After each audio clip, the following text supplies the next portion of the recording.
Bonjour à tous et bienvenue sur boursicoté.com pour cette nouvelle analyse technique du CAC 40 en clôture avec une séance qui ne nous a pas apporté grand chose avec cette bougie ici très hésitante mais qui termine tout de même en hausse. On entretient ici la dynamique haussière puisque nous avons un plus haut et un plus bas supérieur à la bougie précédente de constitution assez similaire. On marque toutefois une progression donc dans cette phase haussière puisque l'on vient ici au test de la zone de résistance des 6644 points et il n'y a toujours pas de comblement total ici du gap qui a été ouvert vendredi matin. Donc au terme de cette séance, le CAC 40 clôture à 6609,17 et gagne 0,22% par rapport à la clôture de la séance de vendredi. Donc nous sommes ici sur une petite progression qui se fait avec des indicateurs qui marquent le pas. On avait déjà des histogrammes du MACD assez hésitants, et bien là on repasse en évolution négative. Le RSI malgré tout reste en zone de surachat vu que cet indicateur est calculé sur le cours de clôture.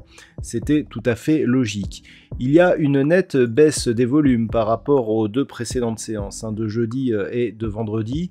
Malgré tout, il reste supérieur à la moyenne, ce qui valide pour l'instant la conviction que nous avons ici sur cette dynamique haussière.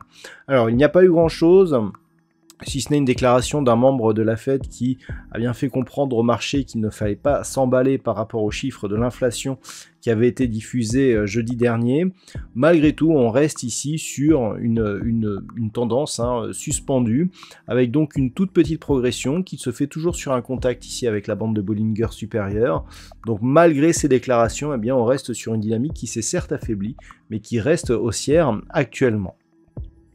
Alors, au niveau des valeurs, c'est assez partagé. On a toutefois de belles hausses, avec notamment Téléperformance qui continue à remonter par rapport à sa forte baisse qu'il a enregistrée la semaine dernière, avec 6,68% donc de gains pour aujourd'hui.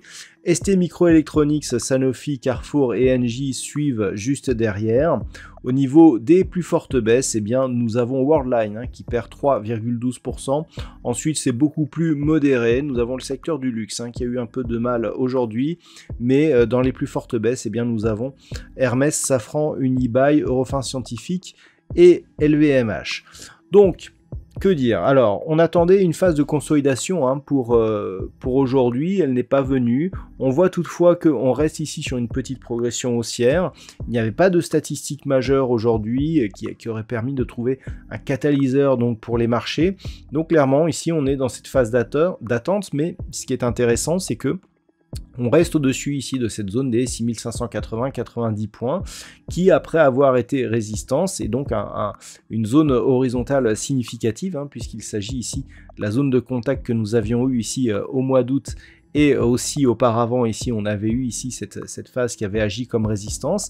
Le fait que l'on reste au-dessus de cette zone est plutôt un signal positif pour la suite des événements et notamment pour la dynamique moyen terme. Donc c'est ce qu'il faudra surveiller dès demain, donc un éventuel retour ici sous cette zone des 6590 points, un comblement du gap qui je le rappelle reste ouvert pour 2 centièmes de point. Si on venait ici à combler ces zones, on pourrait redescendre ici. Vous voyez qu'on a le support oblique qui définit la tendance haussière qui est encore relativement loin. On pourrait même revenir jusqu'à 6380 points.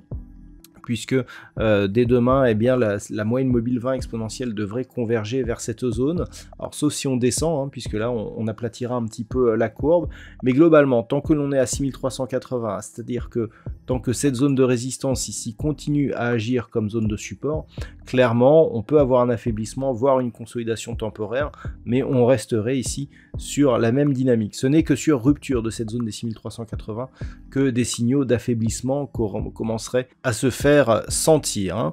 Donc demain on surveillera 6590 points, 6644 et en cas de rupture à la hausse, l'objectif reste toujours la même zone, celle des 6751 points. Voilà donc ce que l'on peut dire sur cette configuration technique pour ce soir. D'un point de vue statistique, on reste sur une progression qui est assez neutre pour la première partie de la semaine, mais qui pourrait baisser à partir de la fin de la semaine et rester relativement faible donc pour la semaine prochaine. Le nombre d'occurrences est toujours assez limité, donc cette statistique n'est pas très fiable en tout cas, donc il faudra la prendre avec énormément de précautions. Voilà donc ce que l'on peut dire pour ce soir. Je vous souhaite donc de passer une très bonne soirée. On se retrouve dès demain pour d'autres analyses techniques, toujours sur le site boursicoté.com.